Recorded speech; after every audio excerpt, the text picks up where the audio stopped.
오늘 우리에게 주실 하나님 말씀 찾겠습니다.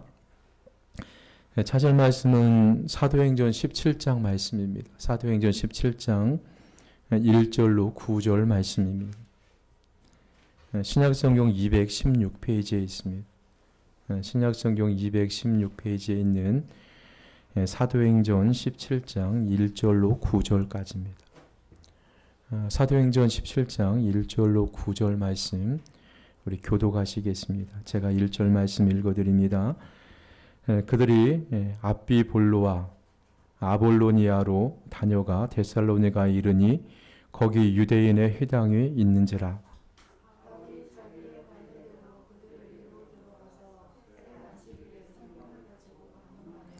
뜻을 풀어 그리스도가 해를 받고 죽은 자 가운데서 다시 살아나야 할 것을 증언하고 이르되 내가 너희에게 전하는 이 예수가 곧 그리스도라 하니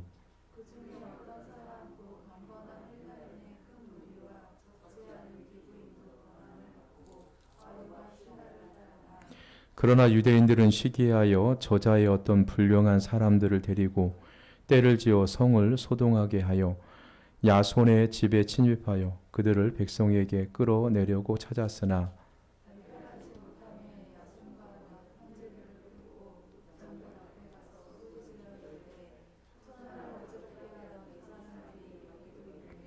야손이 그들을 맞아 들였도다.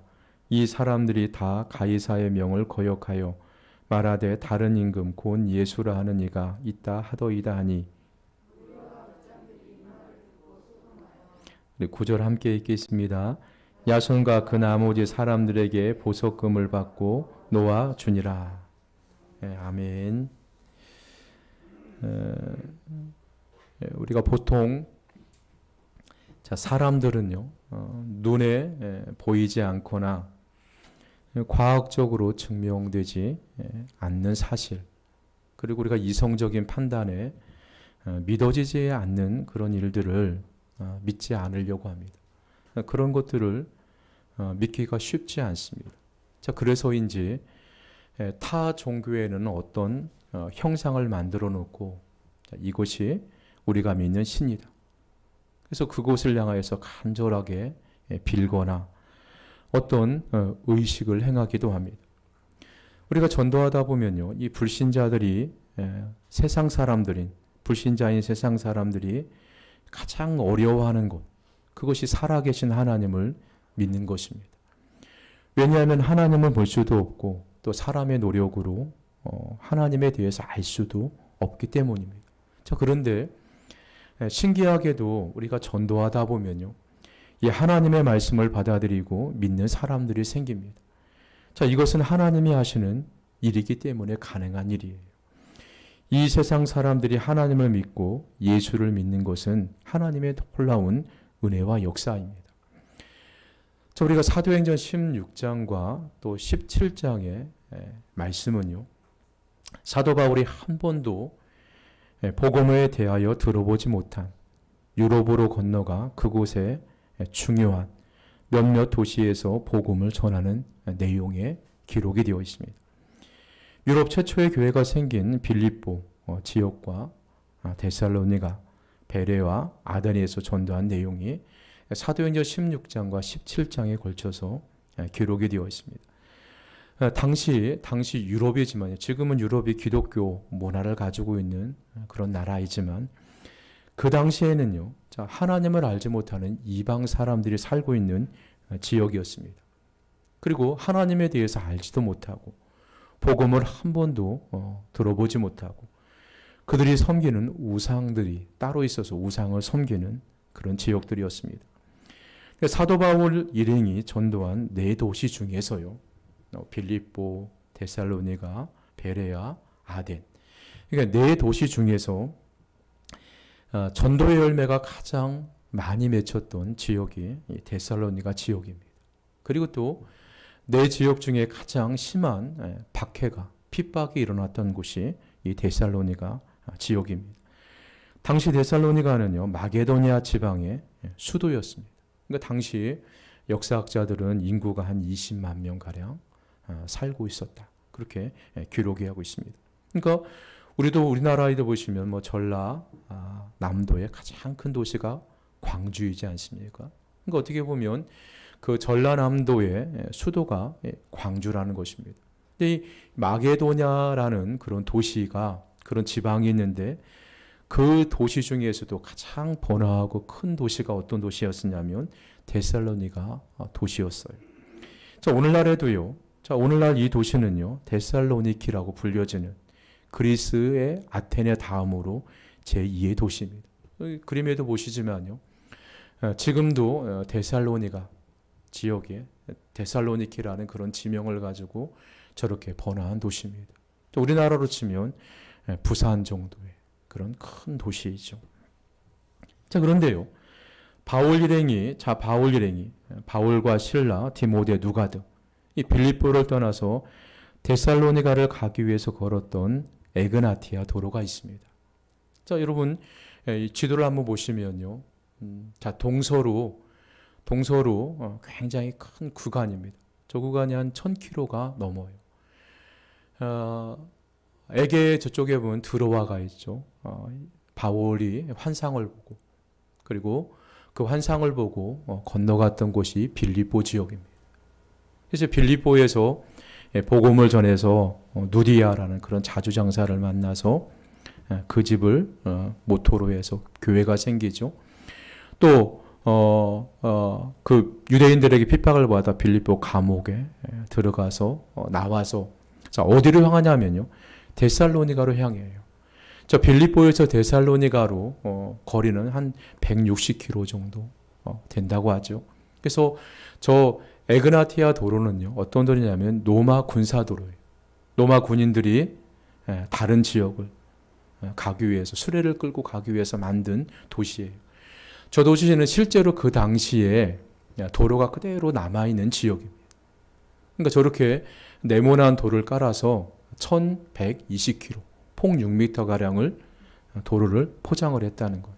그러니까 그 당시에 자, 노마가 얼마나 공을 들이는지를 알 수가 있는 거죠. 다른 나라를 정복하기 위해서 물자를 옮기기 위해서 그런 도로를 만들었다는 것입니다.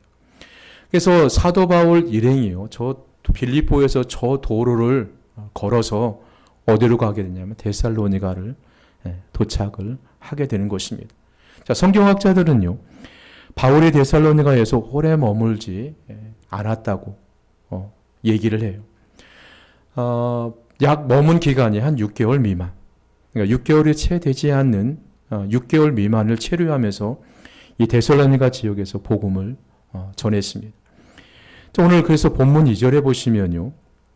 자, 바울 일행이 처음으로 데살로니가 전서에 가서 그들이 유대인의 회중을 중심으로 3주간 동안 집중적으로 하나님의 말씀 강론 사역을 하고 그 이후에 5절과 6절에 보면 야손이라는 사람의 집에서 예배를 드리고 하나님의 말씀을 가리키면서 복음을 전한 것으로 우리가 추정이 돼요.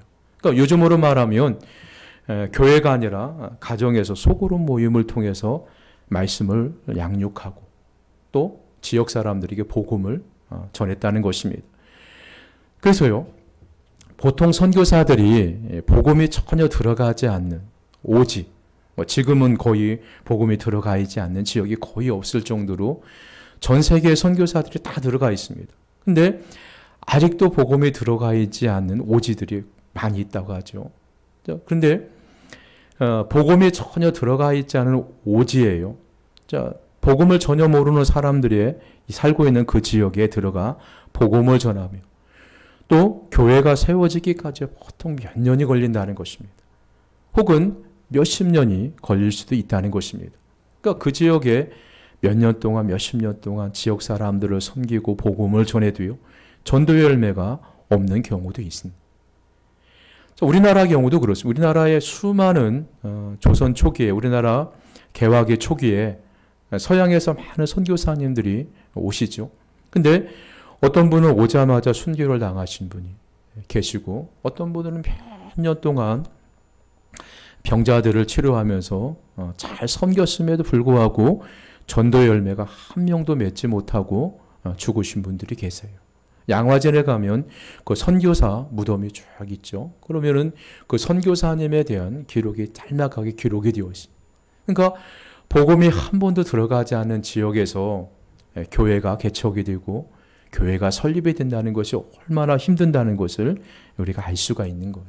근데 바울 일행이 데살로니가에서 유대인들의 강렬한 반대와 폭동으로 6개월 미만의 짧은 기간에 그 지역에서 복음을 전했습니다. 자, 이렇게 짧은 기간에도 불구하고요, 그 지역의 전도의 결과는 매우 괄목할 만한 성과를 거둡니다. 성경에 보시면. 그래서 데살로니가서 1장 9절 말씀에 보시면요. 자, 복음을 듣고 많은 사람이 우상을 버리고 살아계신 하나님께로 돌아왔습니다. 자, 우리가요, 오랫동안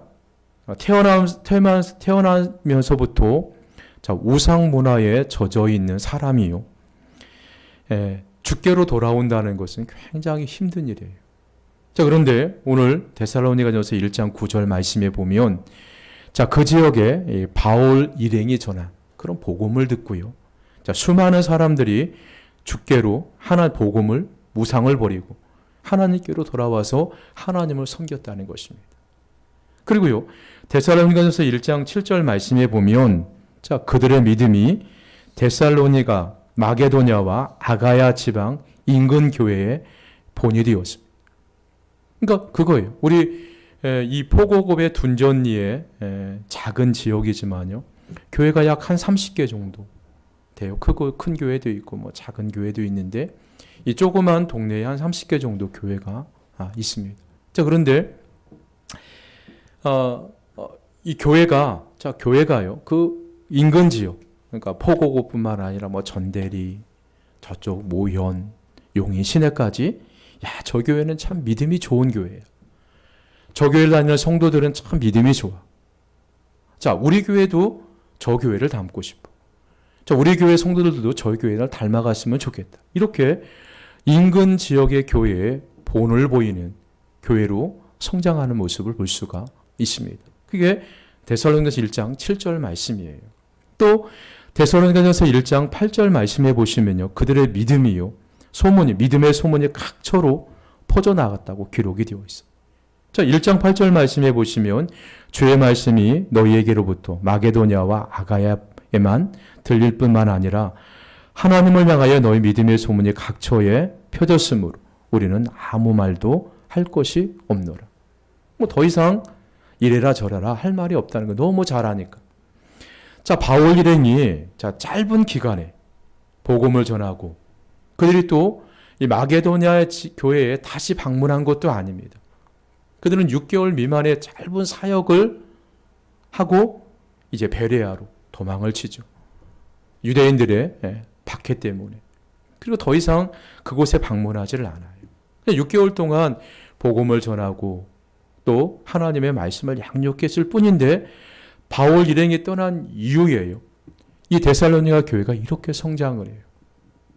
많은 교회의 본이 되고 그 지역에 살고 있는 많은 사람들이 복음을 듣고 우상을 버리고 살아계신 하나님께로 돌아오고, 그리고 이 데살로니가 지역뿐만 아니라 그 마게도냐 지방, 아가야 지방 모든 교회에, 이 땅의 지구상에 있는 모든 교회에 소문이 퍼집니다.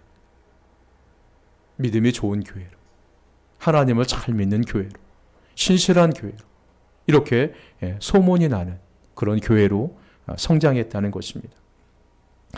사도 바울은 유대인들의 방해와 핍박으로 짧은 기간에 전도하고 베레아로 떠났지만, 데살로니가 교회는 이렇게 훌륭하고 위대한 교회로 성장한 것입니다. 도대체 바울 일행이 어떻게 전도하고 교회를 세워가서 수많은 사람들이 평생 섬기던 우상을 버리고 하나님께로 돌아오고 각처의 모든 믿는 자의 본이 되고 믿음이 좋은 교회로 소문이 퍼져나갈 수 있었을까? 그 짧은 6개월 미만의 사도 바울의 사역을 통해서 그 이후에 교회가 폭발적으로 양적으로도 부흥하고 질적으로도 부흥하고 모든 교회의 모본이 되었다는 것입니다. 자, 사도 바울 일행이 어떻게 전도하고 그 교회를 세워 나갔는지를요, 우리가 사도행전 17장 6절 말씀을 통해서 우리가 볼 수가 있어요. 자, 여러분 사도행전 17장 6절 말씀을 보시기를 바랍니다. 자, 데살로니가에서 전도하던 바울의 전도팀에 대해서 성경은 이렇게 사역을 했다고 기록해 주고 있습니다. 데살로니가 지역에 유대인의 회당에서 바울이 복음을 전하니 적지 않은 사람들이 바울과 실라를 따랐습니다. 4절에 보면 그러나 유대인들이 시기하여 불량한 사람을 데리고 와서 바울 일행을 머물고 있던 야손의 집 사람들을 끌고 가서 읍장에게 고소를 합니다. 사도행전 17장 6절 말씀 하반절에 보시면요.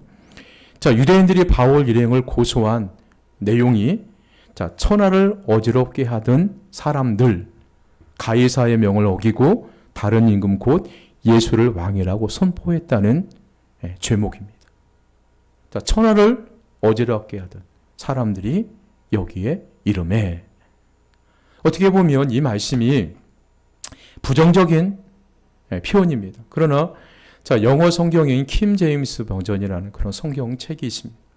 이 성경책은요, 이 대목을 이렇게 번역해 놓았습니다. 어떻게 번역해 놓았냐면 세상을 뒤집어 놓은 사람들.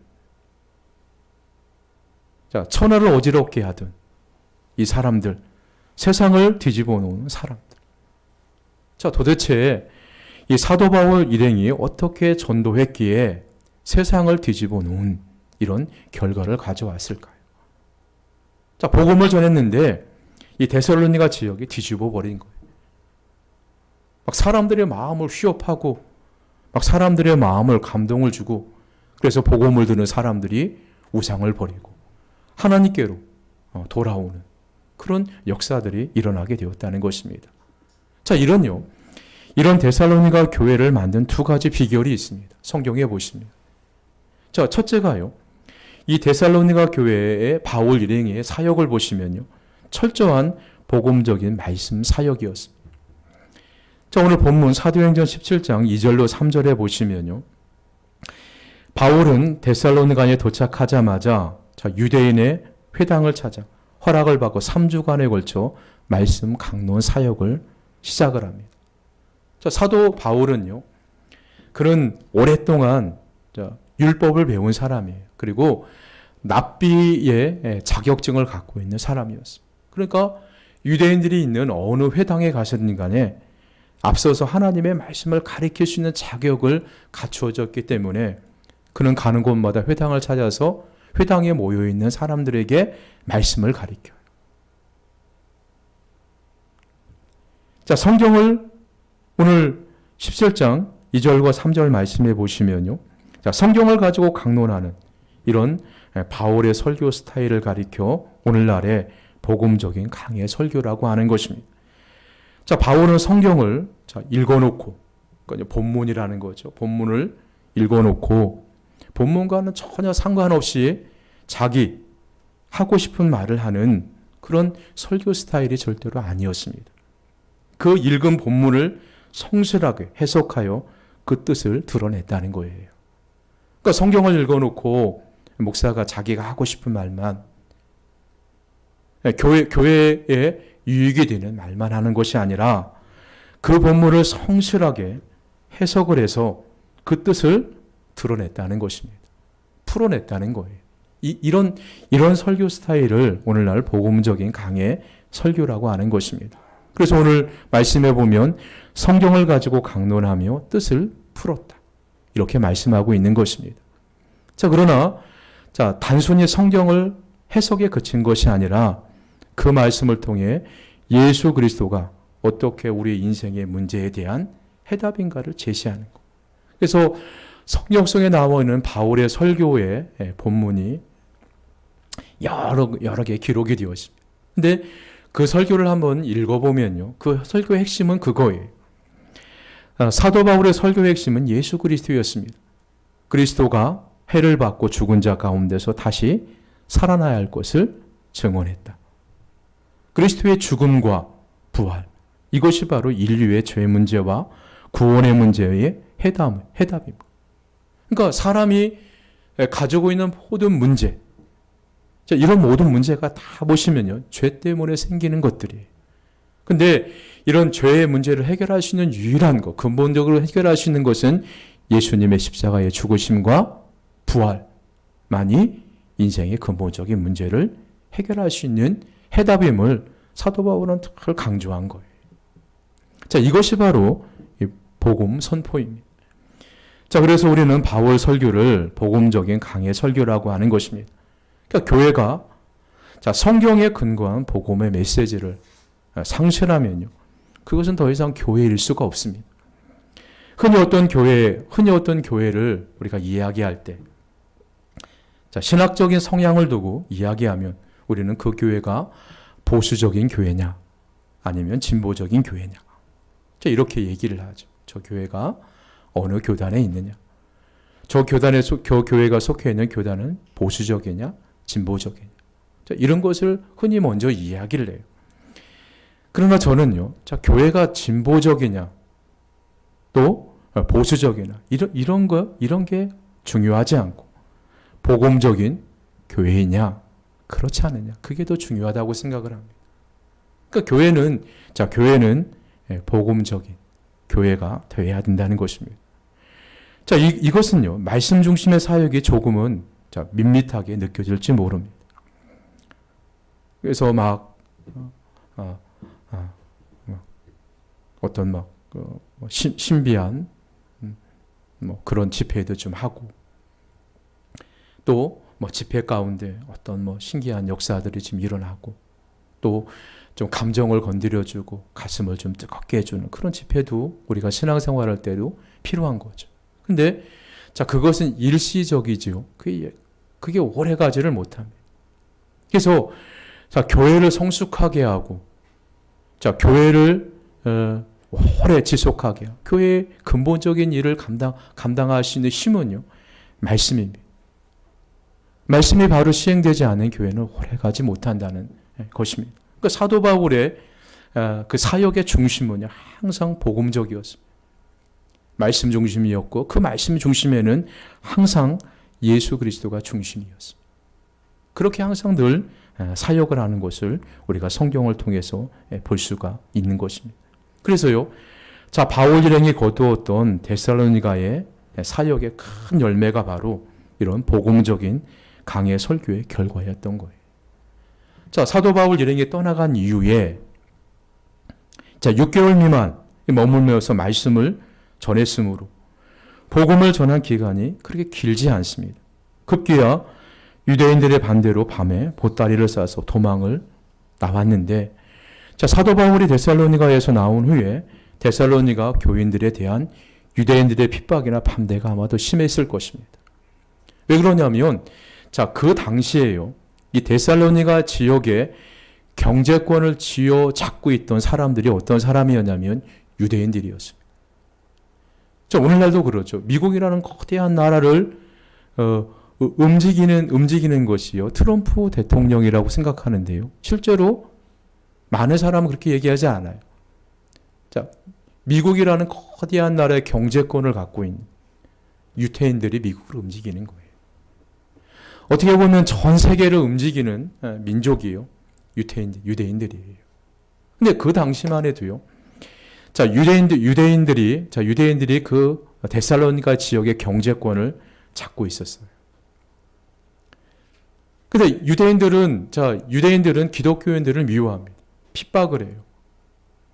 사도 바울이 떠난 이후에도요, 아마 유대인들은 데살로니가 기독교인들에게 많은 압력을 가했을 거예요. 경제적인 어려움을 처하게 하고, 장사를 못하게 하고, 불이익을 줬을 것입니다. 자, 이런 환경 속에도요, 데살로니가 교인들이 아주 신실하게 훌륭한 신앙인으로 자랄 수 있었던 것은요, 자, 사도 바울의 짧은 기간이지만 분명하게 말씀을 가르쳤기 때문이에요. 짧은 6개월 미만의 짧은 기간이지만 그 성도들에게 하나님의 말씀을 바로 가르쳤기 때문에 그런 어려움 가운데서도요, 교회가 더 성장한 것입니다. 성도들은 우상을 버리고 살아계신 하나님께로 돌아오고, 또 그 지역의 많은 교회에 본이 되는 그런 교회로 성장할 수가 있었던 것입니다. 이것이 바로 말씀이 가지는 위력이에요. 저는 시대의 변화와 함께 교회의 사역 스타일이 변할 수 있다고 생각을 합니다. 그렇죠? 자, 시대가 변하고 사람이 변하는데 50년 전에 교회 사역 스타일을 고집할 필요는 없는 거예요. 시대가 변하면서 사역 스타일이 얼마든지 변할 수가 있는 거죠. 또 예배 스타일도 얼마든지 변할 수 있다고 생각을 합니다. 요즘에 젊은 사람들이 좋아하는 그런 경배와 찬양이라든가 우리가 할 수만 있으면 요즘 현대 사람들이 맞게 세련되게 예배를 드리는 것이 좋은 거죠. 예배의 방법은 얼마든지 바뀔 수 있다고 저는 생각을 하고 있는 것입니다. 그러나 성경의 핵심인 교회가 한 가지 변함이 없기를 소망하는 것이 있다면요. 성실한 말씀 중심 사역이에요. 앞으로 세월이 흘러도 교회의 강단에서 변함없이 복음의 메시지, 성경적인 설교의 생수가 흐르는 교회. 이 교회가 하나님이 기뻐하는 그런 교회가 아니겠습니까? 하나님의 말씀만이 세상을 변화시키는 유일한 방법이기 때문입니다. 성경의 핵심이신 예수 그리스도는 어제나 오늘이나 내일이나 유일한 세상의 소망이십니다. 우리는 변함없는 이 복음의 메시지를 붙들고 선포하는 신앙의 공동체가 되기를 위해서 노력해야 된다는 것입니다. 우리가요, 하나님의 말씀 위에 든든히 서 있는 교회, 하나님의 말씀을 온전하게 선포하는 그런 교회가요, 하나님의 기쁨이 드는 교회예요. 좀 시간이 걸리지만 그런 교회는 하나님이 반드시 부응하게 해주시고 하나님께서 복을 주신다고 저는 믿고 있습니다.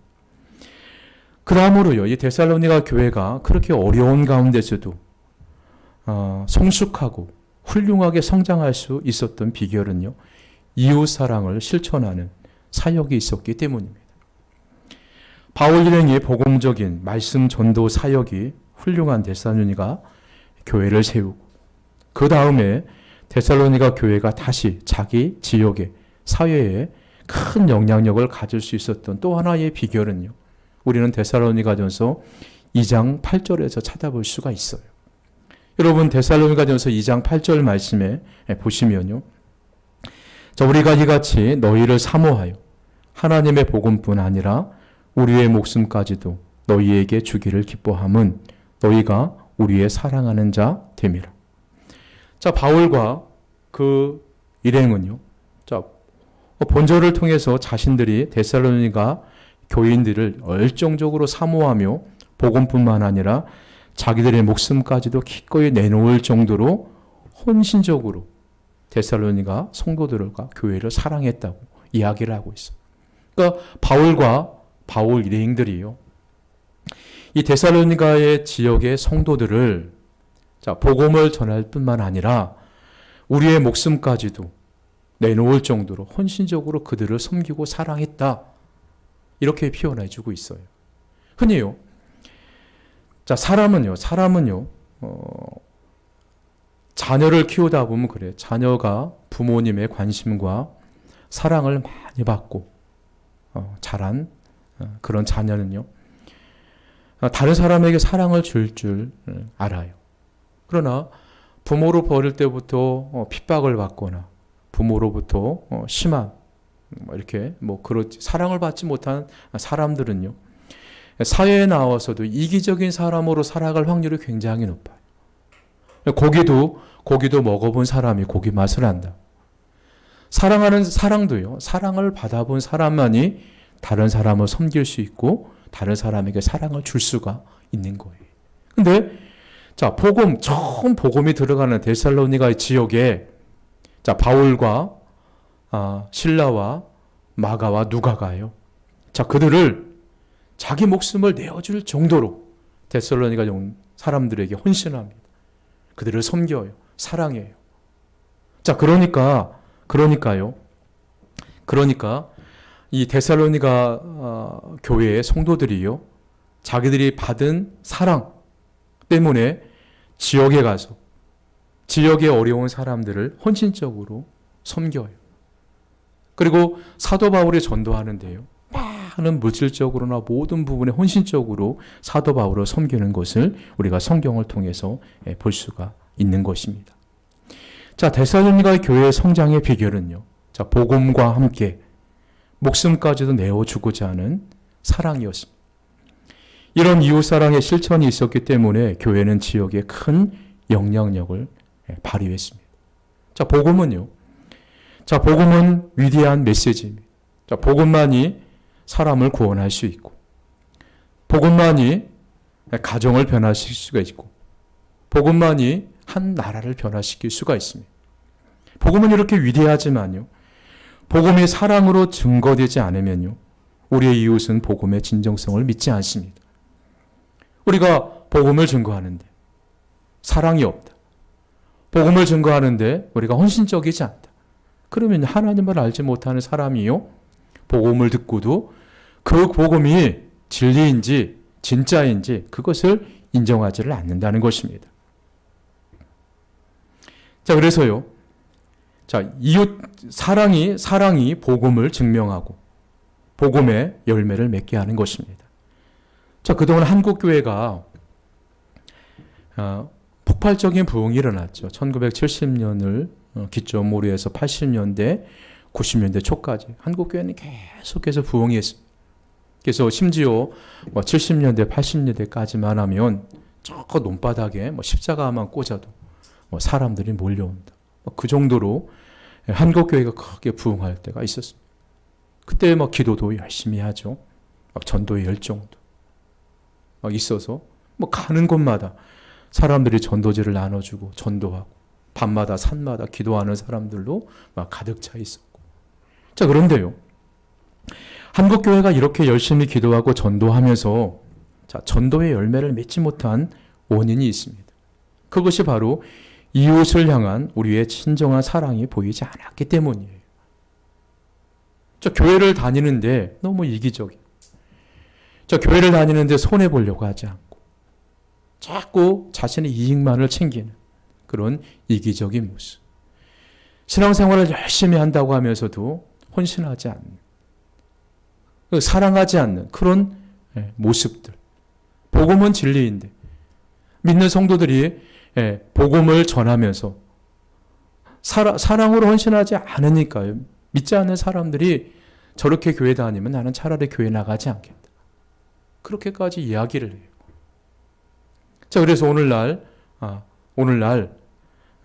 2000년대에 접어들어서 한국 교회는 계속 사양 곡선을 걷죠. 교회에 더 이상 사람들이 오지를 않습니다.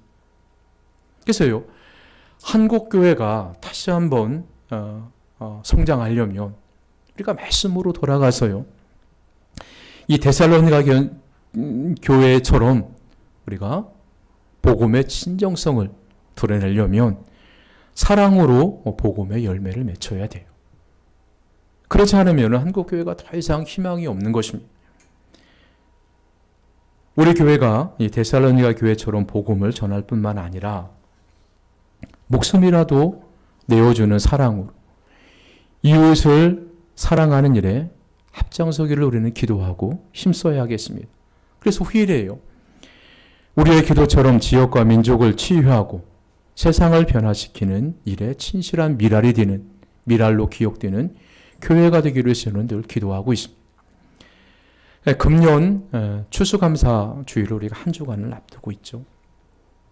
저희 교회는 추수감사 헌금을 늘 그 지역의 어려운 사람들을 위해서 적은 금액이지만 지금까지 늘 사용해 왔습니다.